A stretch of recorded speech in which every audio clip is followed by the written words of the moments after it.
This is the Conscious Hour Part 3, and this is cannon fodder. I live out in the country, and I went into a little oh, taco stand and was sitting there getting something to eat. And this young man, he's probably 24 years old, was there ordering, and we started talking. And I could tell by the way he looked and the way he held himself that he was in the military. And so we had a conversation. And he'd been in for quite some time and then got out. He took an early, like, goodbye, I'm out of here. And one of the words he said, he says, I don't want to be cannon fodder. I don't want to be cannon fodder. And I looked at him and I said to him, I said, well, it's interesting that we met. And so let me, if you mind, let's have a conversation about your experience, and then I'll kind of give you an overview of what I do as an analyst and how I'm always looking at how we can get to a place where we can have peace on earth. So we had a great conversation, and now I want to bring you back to reality and look at where we are. I tried calling him the last 4 days and he doesn't respond, and I'm thinking that they probably called him back, because if they need you, you can't deny an order. And I pray to God he'll be safe. But listen to this, what's coming, folks. It's disturbing for Americans because they don't want to lose their kids.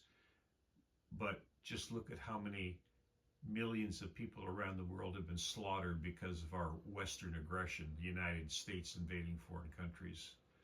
So karma has to come back, folks. And we're going to lose a lot of Americans in this because of the lack of the hubris of, what's his name, Musclehead. I'll just call him Musclehead, the Department of War, and also Donald Trump. Huge barrage, and they targeted again multiple assets in the Erbil area. And the Iranian side is actually also mocking these ridiculous statements coming from the United States of America. One of these statements came from none other than the head of the parliament in Iran, Mohammad Baqir Qalibaf, who said the following: target status, radars done, tick, batteries tick, refueling tankers tick, military bases tick, drones tick. So what do you think, Telly General Hegseth? Obviously, the best strategy now is to throw the infantry into the meat grinder. They're sending poor boys to fix what generals broke. Go and die for Israel. That is exactly the situation. I mean, the American people are probably listening to the Iranian leadership more than anything else, more than anyone else. And he also said the following about this war and the relationship between Donald Trump and Benjamin Netanyahu. He said that Donald Trump was duped by Netanyahu into starting the war and is now acting under his control. Regarding the major crime they have committed, Iran no longer makes any distinction between the United States and the Zionist regime. The war will continue until the enemy's calculus is altered and they are driven to regret. Again, they're not saying any timelines, but the only thing that we're hearing is that the war is going to continue until they pay the price, until revenge is achieved, and until they learn their lesson, until they're expelled from the region. The only thing that we're hearing from Iran is no negotiations and the war is ongoing. Is that a defeated side? Someone explain to me. Is that a country that has no power? Is that 100% obliteration? Does Donald Trump think that people live on Mars or something? Is he talking to a population of a different planet in the Andromeda galaxy or something? Who is he talking to? Exactly. Who do they think they're talking to? They failed in getting public support for the war. They didn't even go through Congress for the war. They didn't have an international coalition. And mind you, they had international coalitions for wars that were much, much easier than this. When they went to Afghanistan, what did Taliban have? When they went to Iraq, they were already completely destroyed. Economically was driven into really bad situations, and the army and the strikes and every coalitions, as in they brought the whole world under this lie, WMDs, lying Bush and lying Blair, to kill millions of people. And of course, many people were stupid enough to fall for all of that and didn't see through it. But many, on the other hand, were aware of the whole situation. Many of them are becoming aware now.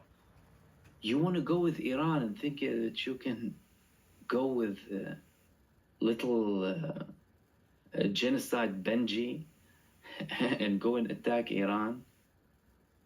Genocidal Bibi Milikovsky, the imposter of this fake entity.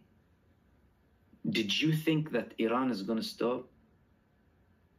I mean, we've been telling people Iran is the country of resistance, you know. We've been telling people that Iran is looking for peace and diplomacy. And despite all of that, he sent two imbeciles to talk with them in the form of Jared Kushner and Steve Witkoff. Excuse me, what is the position of Jared Kushner? What enables him to go and talk? And now we've had the revelations from Abbas Arakchi saying that they didn't understand what they were being told.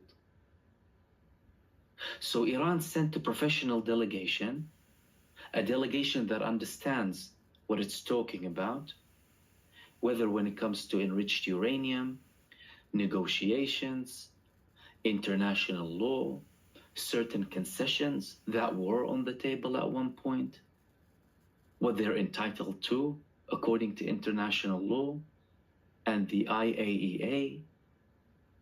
And there you're sitting with two complete imbeciles who don't understand exactly what's happening, going and talking to Donald Trump, who were already, by the way, profound Zionists, of course. So who they were talking to is the real estate developers. That's why Witkoff and Jared Kushner's there.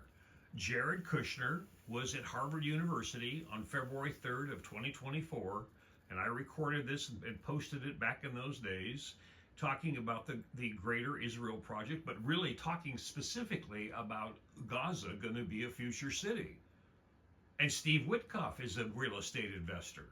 And what they didn't tell you and what they haven't told you is this. There's $400 billion that was committed. In other words, people said, yeah, we'll put it in. You guys clear out that entire coastline from Egypt all the way up where the Palestinians lived, all the way into Lebanon so we can build a future city. This is what we have, folks. It's called gangster capitalism. And Donald Trump, thank God he came, because he was this festering sore of the Western megalomaniac. We can invade any country and steal anybody's resources. And now you see where we are. But they want to put our kids and kill them for their dream. I think it's time for a conscious revolution, don't you think, folks? Spread the word, spread this video, start talking, make your phone calls, no matter where you are and in whatever country. If your country's involved with this mass genocide and this war that could have been totally avoided had we just built an economy based on mutual respect for sovereign nations, speak out. Vote your elected officials out. If they supported this, vote them out. Whatever country you're in, hopefully we can have peace on earth. This is the Conscious Hour. Please like and share and donate to the 501c3.